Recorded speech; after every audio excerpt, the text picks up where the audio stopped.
अस्सलामु अलैकुम वरहमतुल्लाहि वबरकातुहू। इल्म और ज़िक्र रूह की ग़िज़ा है। मुकरमी व मोहतरम जनाब मौलाना मोहम्मद मूसा साहिब जैयद मजिदकुम, आपका गिरामी नामा और चाह की पत्ती वसूल हुई। आपने जो अहवाल तहरीर किए उनमें से बहुत मुसर्रत हुई। अल्लाह ताला आपको जज़ाए खैर अता फरमाए। अपने बच्चे मौलवी इलियास का हाल भी लिखते रहें। बंदे को उसका भी फिक्र रहता है कि वो दावत में कितना चल रहा है। उसका मिजाज दायाना बनाने की कोशिश करते रहें ताकि वो भी अपने अहलो याल को दाई बनाए। इल्मी लाइन भी दावत से ही दुरुस्त होती है और दुनिया में इल्म दावत ही के जरिए उमूम इख्तियार करता है। आवाम में इल्म पहुंच नहीं रहा है, ना ताजरों में, ना काश्तकारों में, ना दूसरे तबकात में, और सिमटते सिमटते मदरसे की चार दीवारों में आकर बंद हो गया और उनमें भी इंतशार और इख्तलाफ पैदा होता जा रहा है और रूहानियत से मादियत की तरफ बदलता जा रहा है। बंदे को इसकी बड़ी फिक्र हो रही है, हालांकि कुरान करीम और हदीस का इल्म उम्मत को जोड़ने के लिए भेजा गया है और इल्म और जिक्र भी पूरे इस्लाम का निज़ाम कायम करने के लिए है और ईमान को तरक्की देने के लिए है और रूहानी ग़िज़ा है। जैसे हवा पानी के बगैर इंसान जिंदा नहीं रह सकता, इसी तरह इल्म और जिक्र के बगैर रूह मुर्दा हो जाती है। अल्लाह ताला ने हवा पानी गरीब अमीर सब के लिए मुफ्त फरमा दिया, तो इल्म और जिक्र भी मुफ्त होना चाहिए और सिर्फ जन्नत के यकीन और अल्लाह के तवक्कल पर होना चाहिए, जैसा कि मुहद्दिसीन और फुक़हा और सहाबा कराम के ज़माने में था। लोगों का इकराम करना सीनों को खोल देता है। ये है जनाब हजरत महबूब साहब के लिए ख़त। आपका गिरामी नामा मौसूल हुआ जिसमें वहाँ के हालात आपने तहरीर फरमाए और अल्लाह ताला इस दावत वाले अमल को पूरे मुल्क में कबूलियत अता फरमाए।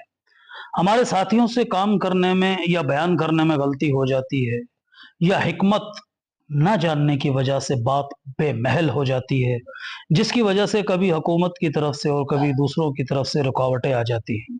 इसलिए उसूलों के मुताबिक काम करना चाहिए और अपने बुजुर्गों से हिदायत लेते रहना चाहिए। इंशाअल्लाह ताला रुकावटें दूर हो जाएंगी और अल्लाह ताला काम करने वाले खड़ा कर देंगे। अल्लाह ताला कुर्बानी से नतीजा अच्छा ही लाता है और लोगों का इकराम सीनों को खोल देता है। इसलिए हर एक का इकराम खूब करें और किसी हाल में भी ना उम्मीदी ना आने पाए। दिल अल्लाह ताला के कब्जे में है, चाहे जिस तरफ फेर दे। लिहाजा रातों को आहोजारी के साथ दुआएं बहुत मांगनी चाहिए। अपना काम तो मेहनत करना है, मगर मेहनत की भी शर्त यह है कि वो नबी अकरम सल्लल्लाहु तआला अलैहि वसल्लम के तरीके पर हो। अगर मेहनत गलत होगी, चाहे नीयत सही हो, तो आम तौर से नतीजा सही नहीं आएगा।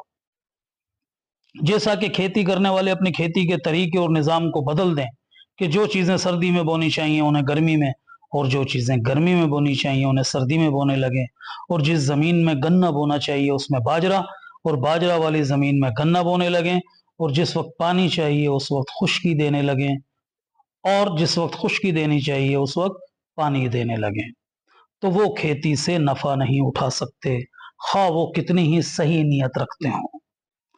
अगर कोई टिकट खरीद ले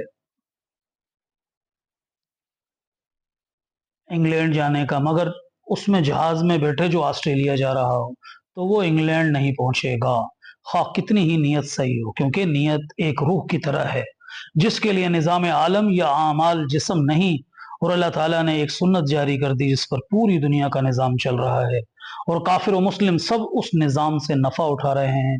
हक ताला को कुदरत ज़रूर है, वो इस निज़ाम के खिलाफ भी कर सकता है और कभी कभी अपनी कुदरत को दिखाने के लिए कर भी देते हैं, जैसा कि दरिया पर लाठी मारने से रास्ते कायम कर दिए और पत्थर पर लाठी मारने से चश्मे जारी कर दिए और पत्थर से ऊँटनी पैदा कर दी और बगैर शोहर के बेटा दे दिया। ये उस वजह से कि लोगों का ईमान असबाब पर ना आ जाए, अल्लाह ही पर रहे जो कि रब्बुल असबाब है। असबाब बातिल नहीं, जैसा कि फरमाया ये इम्तहान के लिए है, वरना अल्लाह ताला اسباب کے محتاج نہیں، اس لیے صحیح اصول اختیار کرنا بھی اس اسباب میں داخل ہے۔ اگر ہم کسی جگہ صحیح اصولوں سے کام کریں تو انشاءاللہ نتیجہ صحیح آئے گا۔ اپنے اوقات صحیح طریقے سے صرف کیے جائیں، تعلیم میں، گشتوں میں، اللہ کے ذکر میں، دعاؤں میں، اور اپنا مال صحیح خرچ کیا جائے دین کے تقاضوں پر، اپنی خواہشات سے بچا کر، اور ہر ایک سے بات موقع و محل پہچان کر کی جائے، اس کے مرتبے اور شخصیت کا لحاظ کر کے کی جائے، تو انشاءاللہ لوگوں کے دل ہدایت کی طرف آئیں گے اور انسان کو ثواب مشقت کے بقدر ملتا ہے۔ اپنے ساتھیوں کو محبت الفت کے ساتھ جوڑے رکھیں، ان میں کوئی ایسا اختلاف پیدا نہ ہو جو کہ طبیعتوں میں کدورت پیدا کر دے، ورنہ اللہ تعالیٰ کی مدد و نصرت آتی ہوئی بھی رک جائے گی۔ فقط والسلام، سعید احمد خان۔